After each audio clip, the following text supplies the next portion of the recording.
Waalaikumsalam warahmatullahi wabarakatuh. Selamat pagi semuanya. Pagi, Bu. Gimana nih kabarnya hari ini? Baik.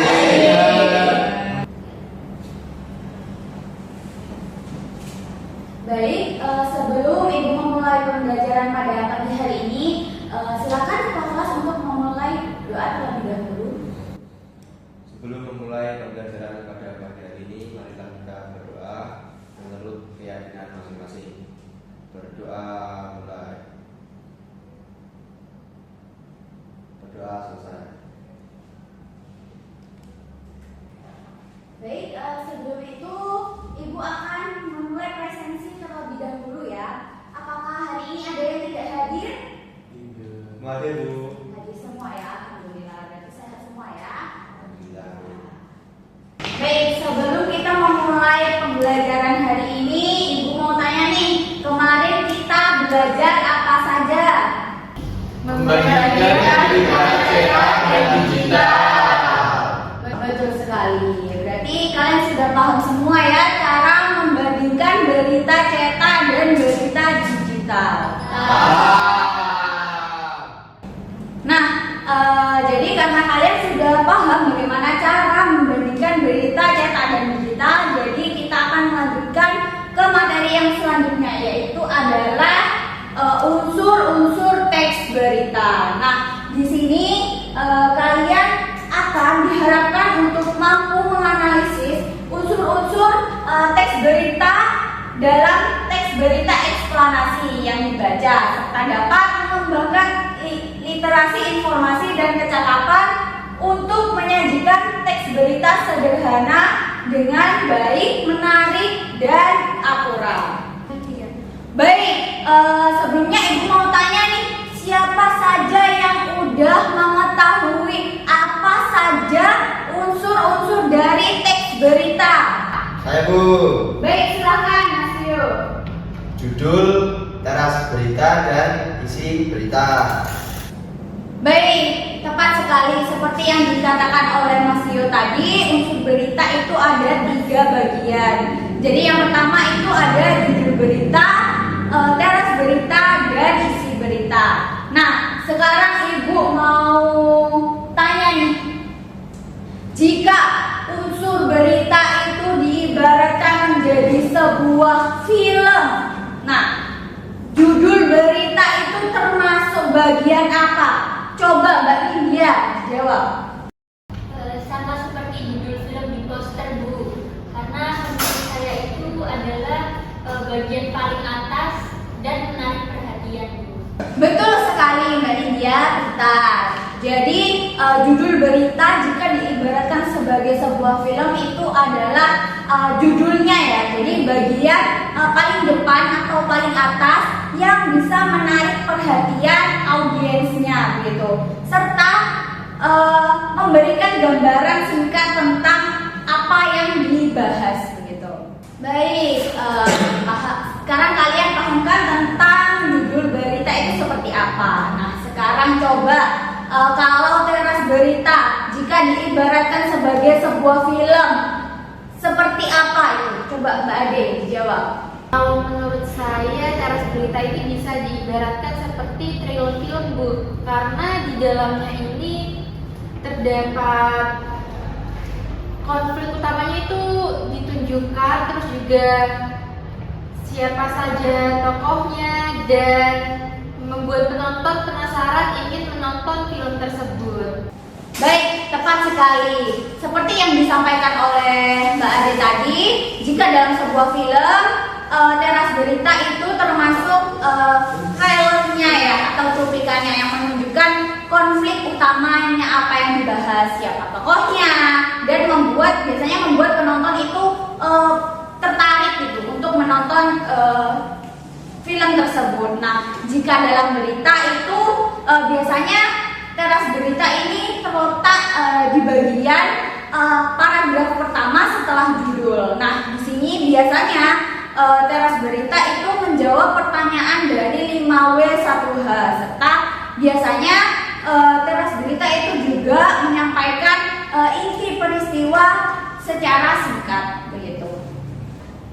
Baik, untuk yang terakhir ada isi berita. Ayo coba siapa yang mau menjawab jika diibaratkan sebagai sebuah film, apa sih itu isi berita? Saya Bu. Baik, silakan Vera. Jadi isi berita itu sama dengan isi cerita dalam sebuah film Bu. Nah, di situ menjelaskan alur cerita film tersebut.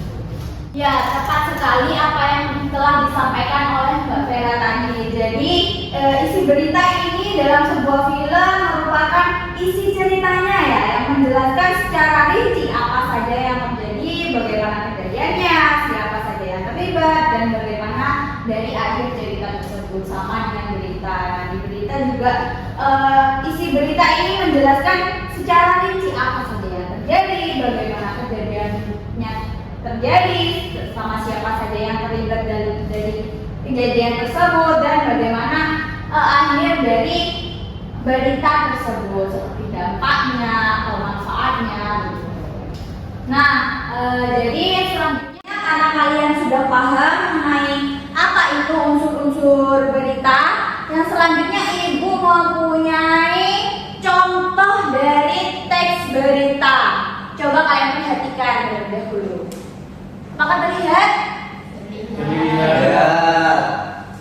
Nah, dari contoh ini sekarang kalian coba untuk menganalisis apa saja unsur-unsur beritanya. Dari mulai judulnya apa, terus teras beritanya yang mana, serta bagian isinya itu apa saja. Dan mohon disertakan alasannya kenapa itu bisa disebut judul dan kenapa itu bisa disebut teras dan isi berita. Nah, coba sekarang kalian tuliskan di buku kalian masing-masing tentang hasil analisis kalian. Baik, Bu.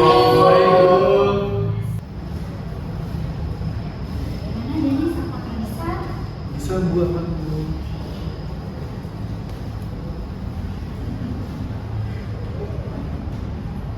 Gimana dia bisa? Apakah kesulitan? Bisa Bu. Baik, apakah sudah selesai semuanya anak-anak? Sudah, Bu. Pintar sekali. Baik, sekarang coba siapa yang berani untuk menyampaikan hasil analisisnya? Baik, silakan Mbak Ade. Sebentar, mohon perhatiannya anak-anak. Tolong diperhatikan ya temannya, tolong disimak dengan baik. Untuk judulnya yaitu kebakaran hutan di sekitar Danau Toba meluas Bu. Karena menarik perhatian pembaca, memberi gambaran singkat tentang isi berita, yaitu menggambarkan tentang kondisi kebakaran hutan yang meluas di daerah sekitar Danau Toba. Untuk teras beritanya yaitu kebakaran hutan terjadi di Tongging karena memuat informasi paling penting dari berita dan menarik perhatian pembaca. Dan untuk isinya dari semalam pukul 9 karena merupakan bagian lanjutan setelah teras berita yang berisi penjelas yang menjelaskan lebih rinci tentang peristiwa kebakaran hutan yang terjadi serta menjelaskan unsur mengapa dan bagaimana. Ya, betul, bagus sekali. Terima kasih kepada Mbak Ade karena sudah berani untuk menyampaikan hasil analisisnya ya. Sebelumnya beri tepuk tangannya dulu dong untuk Mbak Ade-nya. Jadi siapa nih yang setuju dengan hasil analisis dari Mbak Ade? Setuju. Setuju, Bu. Apakah ada yang mempunyai pendapat lain? Tidak, Ibu. Tidak, Bu. Sudah, Bu. Berikan tepuk tangannya untuk Mbak Ade. Baik, mari kita membahas lebih dalam lagi tentang hasil analisis dari teks berita ini ya anak-anak. Baik, yang pertama itu ada judul berita. Benar sekali seperti yang disampaikan oleh teman kita tadi. Judul beritanya itu adalah kebakaran hutan di sekitar Danau Toba meluas. Nah, ini dipilih karena langsung menyebutkan peristiwa utama yaitu kebakaran hutan dan lokasi pentingnya di sekitar Danau Toba. Nah, kata meluas sendiri ini digunakan untuk menarik perhatian para pembaca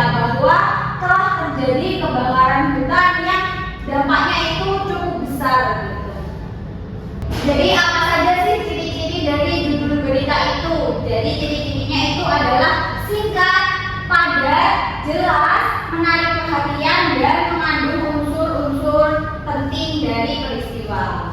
Nah, yang selanjutnya adalah teras berita. Nah, teras berita ini berisi tentang kebakaran hutan terjadi di Tonggi, Kabupaten Karo. Nah, kenapa sih ini termasuk dari teras berita? Nah, alasannya karena di sini memuat unsur paling penting dan menarik dari sebutkan apa saja yang terjadi, yaitu kebakaran hutan. Lalu di mana peristiwa itu terjadi? Di Tonggi, Kabupaten Karo. Dan seberapa besar, yaitu seluas 1 kilometer. Dan siapa yang menyampaikan informasi tersebut adalah Kepala BPBD Karo. Lalu tujuannya apa sih? Tujuannya supaya pembaca langsung mendapat gambaran utama sebelum membaca isi berita secara lebih lengkap. Nah, untuk ciri-ciri teras berita sendiri itu biasanya terdiri dari 1 sampai 2 kalimat atau 1 paragraf yang menyebutkan siapa, apa, kapan, di mana, dan kadang-kadang itu menyinggung tentang mengapa dan bagaimana peristiwa tersebut terjadi. Baik, untuk yang terakhir itu ada isi berita. Jadi, bagian mana sih yang termasuk dalam isi berita? Yaitu bagian dari semalam pukul 09.00 waktu Indonesia Barat sampai paragraf terakhir itu termasuk dalam isi berita. Karena di dalamnya ini termasuk pengembangan dari teras berita dengan menambahkan penjelasan lokasi dengan lebih detail, yaitu dekat kawasan wisata Danau Toba, dan mengandung pernyataan langsung dari narasumber resmi, yaitu Bapak Nathaniel Porangin Amin, dan mengandung kondisi terkini, yaitu penyebabnya di sini belum diketahui ya, namun proses dari pemadaman itu masih berlangsung. Nah, untuk yang selanjutnya ada imbauan kepada masyarakat. Baik, itu tadi adalah penjelasan mengenai unsur-unsur teks berita dan ciri-cirinya. Apakah kalian sudah paham mengenai apa saja unsur-unsur?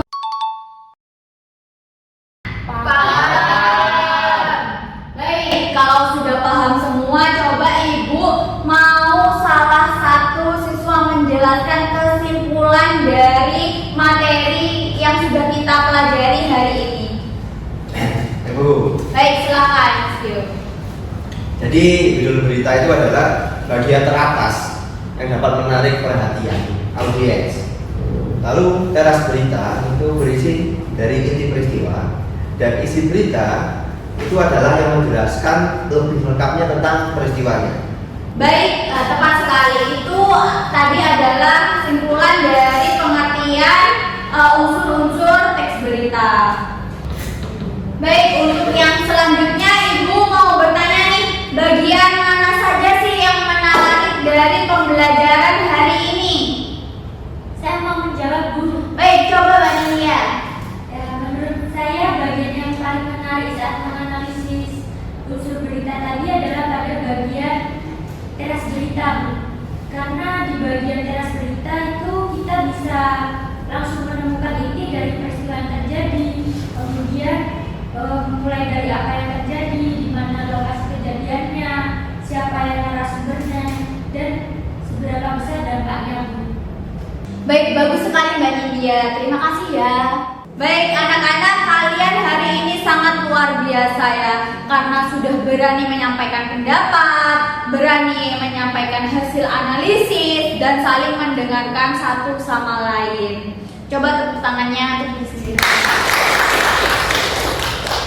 Baik, jadi Ibu harap sikap yang seperti ini akan terus dibiasakan ya, karena dalam kehidupan sehari-hari kita pasti perlu jeli dalam membaca berita agar tidak mudah percaya kepada berita bohong atau berita hoax gitu. Nah, untuk pertemuan yang selanjutnya kita masih akan belajar mengenai Namun fokusnya kita akan berfokus pada unsur kebahasaannya. Jadi tugas kalian di rumah adalah mencari satu teks berita dari media apapun, entah itu media cetak, digital atau apapun, lalu tuliskan unsur kebahasaannya. Contohnya seperti kalimat langsung, kata kerja aktif, dan waktu kejadian. Nanti kita akan bahas pada pertemuan selanjutnya. Baik, sebelum kita mengakhiri pembelajaran pada pagi hari ini, silakan Pak Kelas untuk memimpin doa terlebih dahulu. Sebelum mengakhiri kita belajar pada pagi hari ini, marilah kita berdoa untuk keyakinan masing-masing. Berdoa mulai. Doa selesai. Baik, sebelumnya terima kasih Ibu akhiri. Sampai jumpa pada pertemuan selanjutnya. Wassalamualaikum warahmatullahi wabarakatuh.